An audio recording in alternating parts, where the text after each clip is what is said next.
আছা হা? স্কুললৈ নোযোৱা নেকি? ৰবাচোন ৰবা, সময় আছে ৰবা। আজি যে মোৰ মনটো ইমান ভাল লাগি আছে।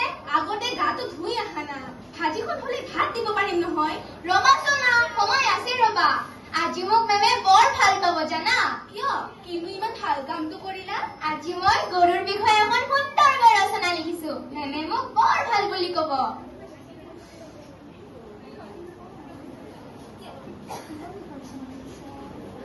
কিহৰ বিষয়ে ৰচনা লিখিছা?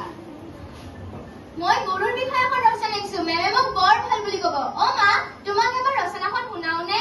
এই মোৰ সময় নাই দেই, ভাজিখন জ্বলি যাব এতিয়া মোৰ। অ মা, এবাৰ শুনাচোন। ৰবা তেন্তে, ভাজিখন নমাই থৈ আহো। কি?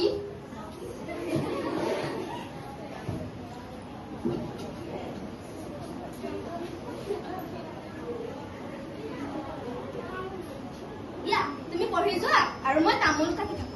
পঢ়িছো ৰবা, মন দি শুনিবা। দিয়া, গৰু এবিধ চাৰিঠেঙীয়া ঘৰচীয়া জন্তু।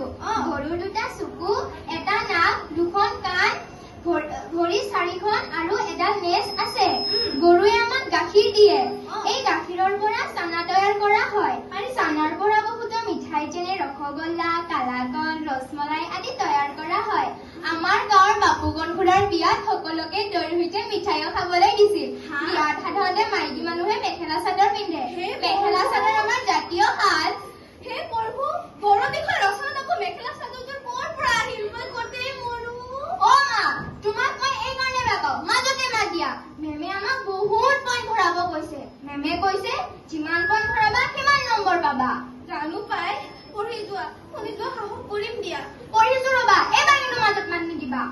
ক'ত এৰিছিলো? মেখেলা চাদৰ আমাৰ জাতীয় সাজ। আমাৰ বৰদেউতাৰ ছোৱালী পিংকি বাই দিল্লীলৈ যাইতে মেখেলা চাদৰ নহয়, জিন্স পেণ্ট পিন্ধি গৈছিল। দিল্লী আমাৰ এখন ৰাজধানী। তাত প্ৰধানমন্ত্ৰী, ৰাষ্ট্ৰপতি আৰু অসমৰ মুখ্যমন্ত্ৰী হিমন্ত মামাৰ প্ৰায়ে বিমানেৰে দিল্লীলৈ গৈ থাকে। যোৱা বছৰ জুন মাহৰ 2025 চনত ভাৰতৰ পৰা লণ্ডনলৈ যাত্ৰা কৰা বিমানখন দুৰ্ঘটনাত পতিত হৈ 241 গৰাকী যাত্ৰীৰ প্ৰাণ হেৰুৱাব লগা হৈছিল। লণ্ডন হৈছে ইংলেণ্ড আৰু যুক্তৰাষ্ট্ৰৰ ৰাজধানী। লণ্ডনৰ ভিক্টোৰিয়া এলবাৰ্ট সংগ্ৰহালয়ত অসমৰ বৃন্দাবনী কিছু বস্ত্ৰ সংৰক্ষিত হৈ আছে।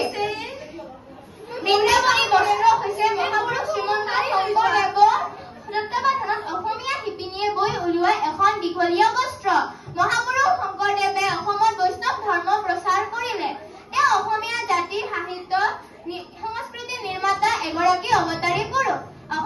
আমাৰ নামঘৰত গুৰুজনা তিথি উপলক্ষে অনুষ্ঠিত বৰগীত প্ৰতিযোগিতাত বিজয়ীসকলক বঁটা প্ৰদানৰ লগতে চাই মিঠাই খুৱাইছিলে। সেই মিঠাই গৰুৰ গাখীৰৰ পৰাই